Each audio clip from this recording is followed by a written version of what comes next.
Indah di matamu, senep di mataku. Assalamualaikum warahmatullahi wabarakatuh.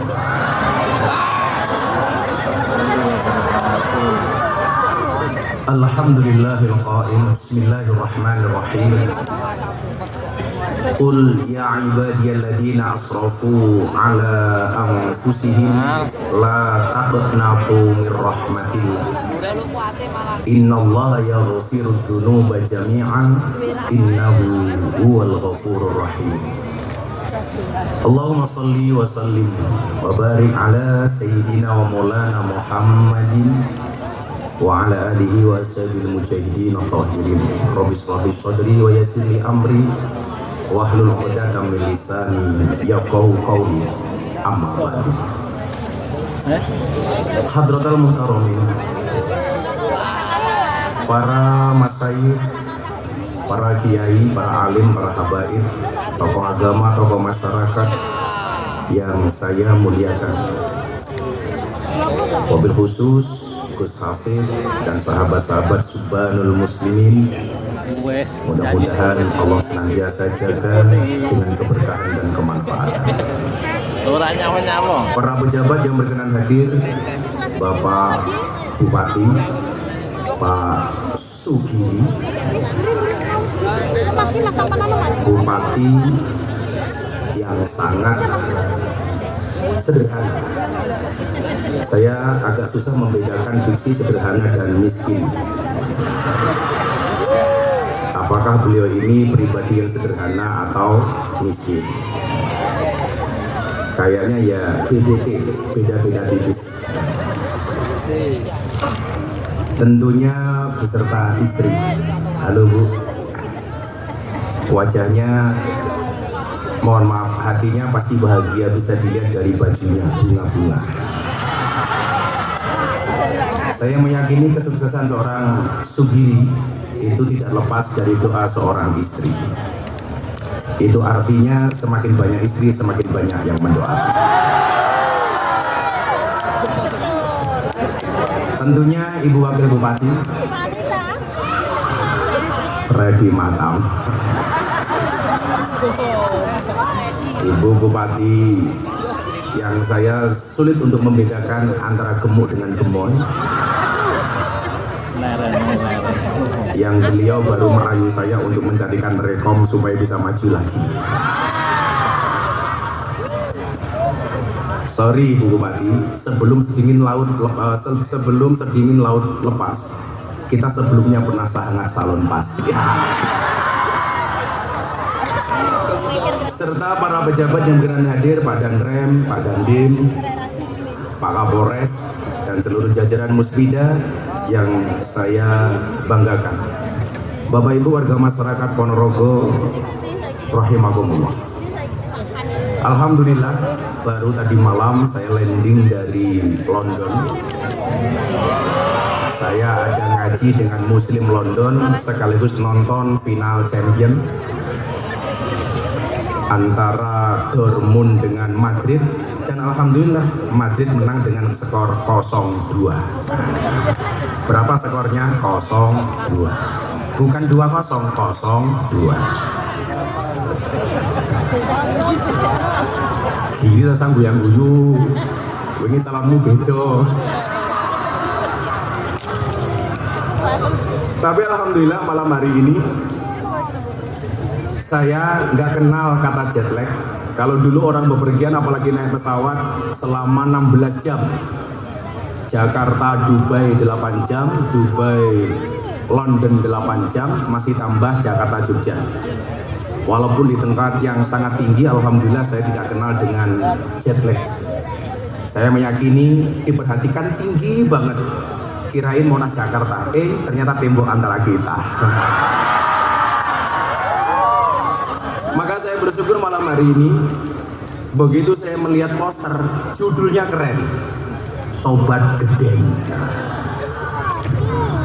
Sholawat keren. Yang nggak enak itu begini, sholawat keren itu pasti identiknya dengan Gus Asmi, dengan Gus Hafid.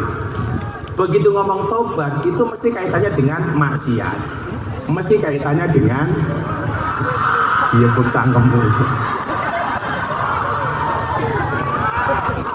Jadi kalau ngomong sholawat keren yang diingat-ingat Gus Asmi, begitu taubat geden yang diingat-ingat Gus Miftah. Nah, Bapak Ibu dan kawan-kawan sekalian yang berbahagia, ahli syariat itu menemukan Tuhan dengan ilmunya. Semakin dia mengkaji ilmu, maka dia akan meyakini keakbaran Allah. Makanya orang-orang alim itu, mohon maaf, orang-orang alim itu tipikalnya mungkin dia seneng ngaji, tetapi ibadahnya biasanya pas-pasan. Orang yang alim itu biasanya ibadahnya banyak, mohon maaf, ilmunya banyak, tapi ibadahnya kurang khusyuk. Contohnya siapa? Nabi Sulaiman. Nabi Sulaiman itu nabi yang sangat alim, tetapi ibadahnya kalah khusyuk dengan bapaknya Nabi Daud. Contoh begini, masih ingat cerita Kubro dan Sugro, kakak adik.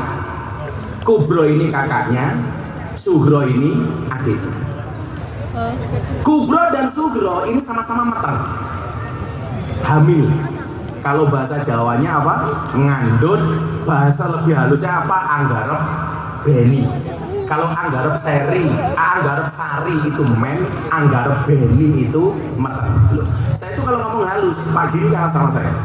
Kalah. Cuman kalau saya ngomong halus, orang Ponorogo malah kaget loh. Miftah cangkemnya kesambet boy.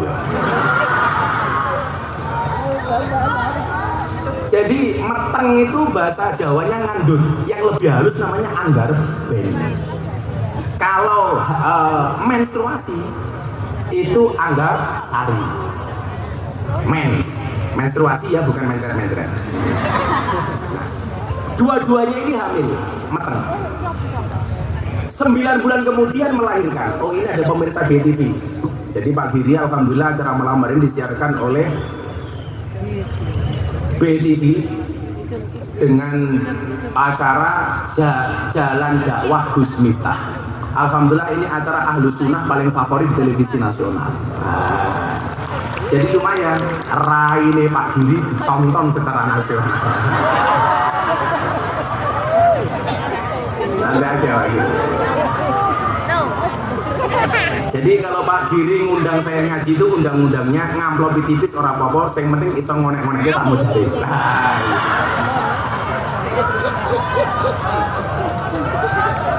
Saya ditanya sama orang Ponorogo, Gus, hebatnya Pak Giri itu apa di Ponorogo? Saya bilang, Pak Giri itu kalau duit nggak punya. Lu tenang, orang di duit jago, terang. Tapi hebatnya dia sebagai pemimpin Ponorogo apa? Satu, modal raih. Gitu. Pokoknya saat benar ada acara masyarakat datang teko, wes randu isin pokoknya gitu. Tapi mohon maaf, rakyat sekarang itu senang dengan tipikal pemimpin sing randuwe raih. Ono layatan ra diundang teko, ono sunatan ra diundang teko. Ora iso nyumbang bondo, minimal nyumbang suara. Lah, soalnya Pak Giri ini alhamdulillah senajan ora ndek duit tapi suaranya apik. Jadi minimal iso nyumbang lagu. Gitu Pak Giri. Orang dia ya antem. Akhirnya dua orang ini hamil, sama-sama hamil dari pernikahannya. Ingat ya, hamil di dalam pernikahan, bukan di luar nikah. Hati-hati, jangan sampai kalian hamil di luar nikah. Itu namanya kebobolan matamu, kebobolan koyo bal-balan wae kebobolan. Kalau bahasa Inggrisnya summon eleven, kumpul kebo. Kalau ada orang kumpul kebo, hati-hati, punya anak namanya budel. Akhirnya dua-duanya ini melahirkan Pak Giri. Kubro yang besar melahirkan, Sugro yang kecil juga melahirkan. Bayi itu kan lahir pasti sama. Mungkin dulu Pak Giri pas lahir bareng Gus Asmi upamanya, wih bayi ini mesti podo. Senajan to tuwane beda. Sing siji engko wanteng, sing siji wireng.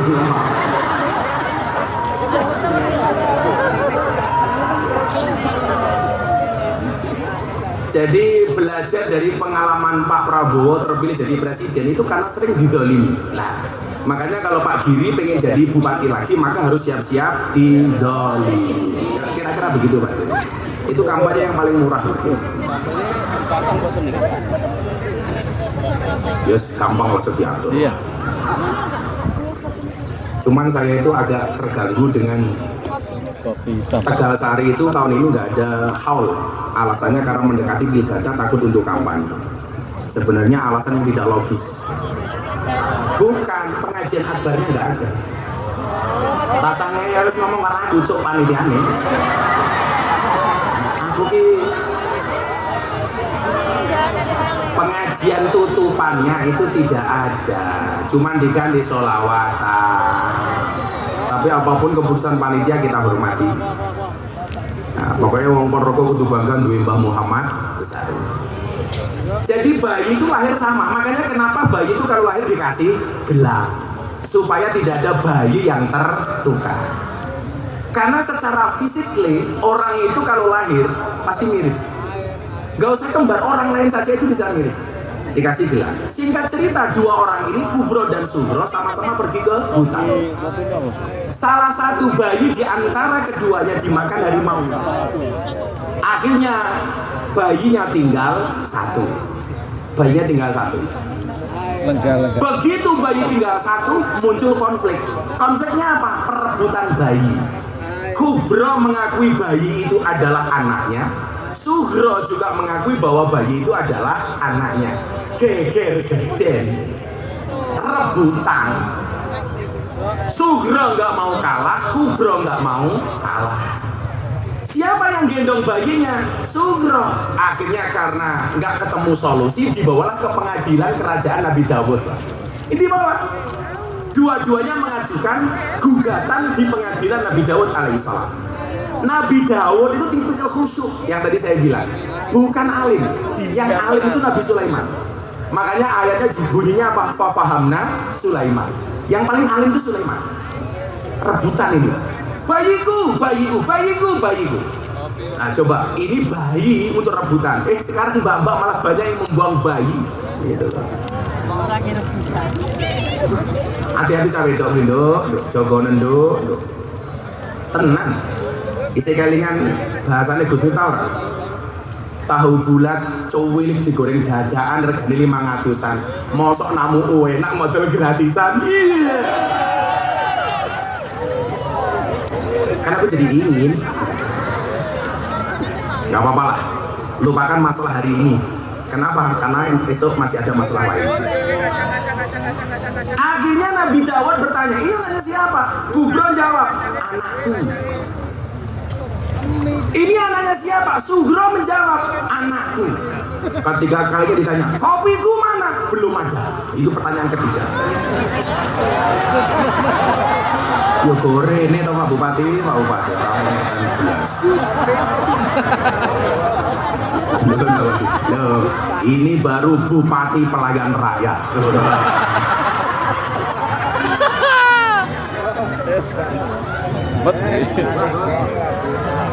Terima kasih Pak Bupati. Jadi cara menutupi tidak bisa nyumbang harta minimal dengan nyumbang tenaga, kira-kira begitu. Karena bayi ini berada di tangannya Kubro, akhirnya Nabi Dawud menyatakan apa? Kalau melihat, mohon maaf, karena bayi ini di tangan Sugro, Nabi Dawud orang khusyuk itu kan ciri-cirinya gampang Pak. Orang khusyuk itu ciri-cirinya nggak mau banyak konflik. Makanya Pak Bupati sama Bu Wagub, kalau minta doa itu kamu datang kepada kiai khusyuk, jangan kepada kiai alim. Lah ceramah teko kiai alim. Tapi kalau jaluk dongo, golek kiai khusyuk. Karena orang khusyuk itu nggak banyak pertimbangan Pak. Orang khusyuk itu nggak pernah suudzon. Orangnya mau husnudon. Makanya orang khusyuk itu biasanya gampang dihapusi. Iya. Karena adanya cuma husnudon, orang mikir macam-macam. Mulai ibu-ibu ada masalah keluarga, kalau minta doa cari kiai yang khusyuk. Biasanya kiai ini desa, sarungin linteng, ambune kelembak menyang, sandalnya swalo, minimal lili gitu kira-kira. Itu orangnya khusyuk. Tapi mohon maaf, dungane mandi.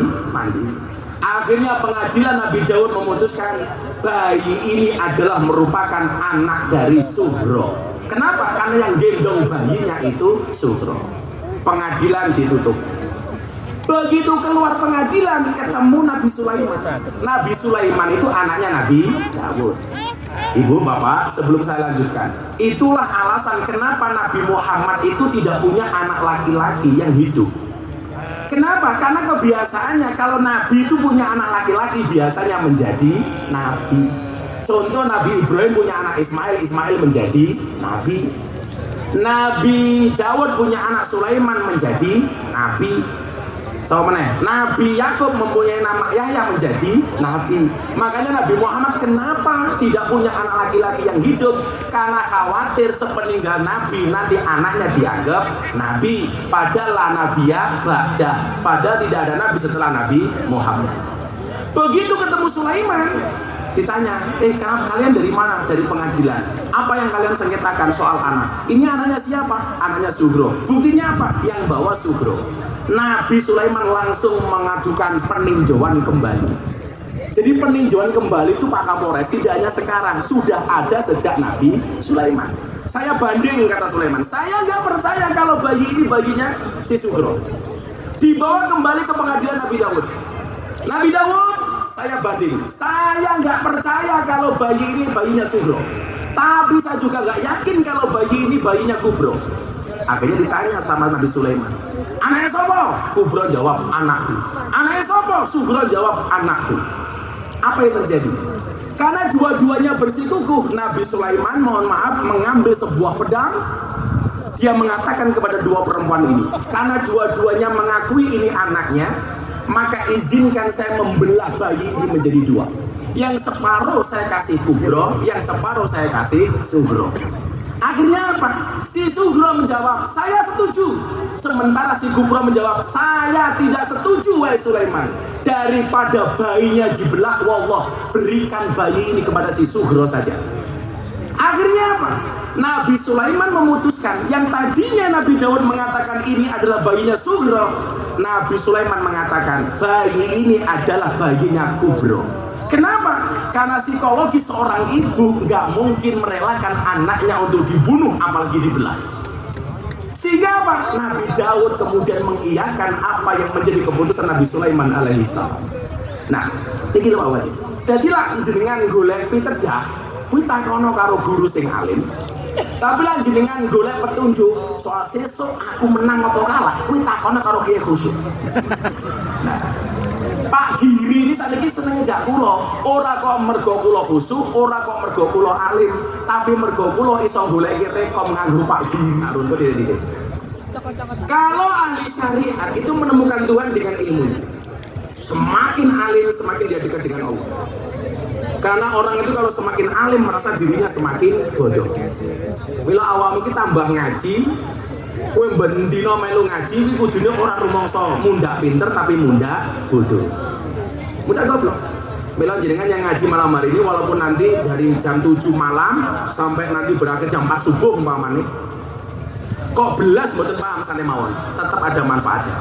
Gus, ibu-ibu tanya, saya ngaji 2 jam di alun-alun Ponorogo kok belas gak paham apa ada manfaatnya? Ada. Minimal manfaat untuk suamimu di rumah. Karena selama kamu pengajian 2 jam suamimu terbebas dari penderitaan. Sampai mau. Lah yang apa rumasane awak meneng mati bojomu seneng tak kandhani. Padha karo wingi kan ana layatan Mbak Takziah Pak Bupati. Lonte mati. Begenjak itu meninggal dunia. Mbah Mudin kalau ada orang meninggal biasanya mengatakan apa Pak? Jenazah meninggal saya nopo awon. Ini kan yang meninggal PSK. Semua orang menang mawon. Saya bengok, saya nopo awon, awon apa saya. Rampung saya ditanya, Gus, kan lonte. Yang lain diam, kenapa Gus mengatakan saya? Loh, saya itu artinya apa? Baik. Kenapa dia mati saya ditanya baik apa jelek saya jawab baik? Alasannya sederhana. Minimal kematian orang ini itu membawa kebaikan bagi dirinya sendiri. Baiknya apa? Gara-gara dia mati sudah tidak ngelonte lagi. Bener nggak? Gara-gara dia mati sudah tidak melanjutkan perlontaiannya lagi, berarti tidak nambah dosanya lagi. Yang kedua, baik gimana? Baik bagi orang lain, karena gara-gara dia mati sudah ada tidak transaksi kemaksiatan lagi. Loh, kode-kode gini, ono maling mati, saya nopawon, saya. Karena kematian maling itu membawa kebaikan bagi dirinya, tidak nambah saldo dosanya. Yang kedua apa? Kebaikan bagi orang lain karena berpotensi barangnya tidak diambil oleh si maling. Ngelawan itu biasa-biasa wae lah ngomong elek. Nggih mboten. Lah kaya Gusta dielek-elek iki yo. Bener, yen kula elek, santai mawon.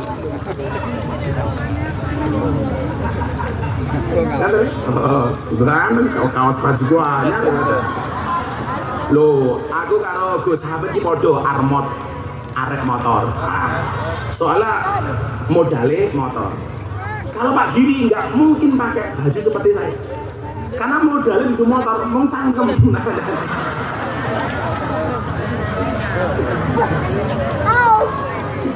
Pokoknya lah tak buli sabar, insya Allah jadi bupati meneh. Yang paling cilaka itu seran duit ngambekan, ini cilaka banget nih. Kalau yang bener Pak Giri, seran duit ya ngambekan. Langsung do muni-muni, iki perkara apa to Riri. Kowe ngerti Sugiri katine apa? Sugi atine api, Giri katine gunung. Dadi gunung sing apik, gunung iki tak kandhani. Gunung iki kok ngono ae, bocah wedok saiki kok ayu gunung. Teko waduh ketok ayu bikin cedak weh. Teko aduh wow. Bikin cedak weh. Ya padha karo bapak iki lho. Lak ning pengajian delok wong ayu, wow. Ning omah delok bojone weh. Ya padahal rem barang iki ada. Delok jenenge ya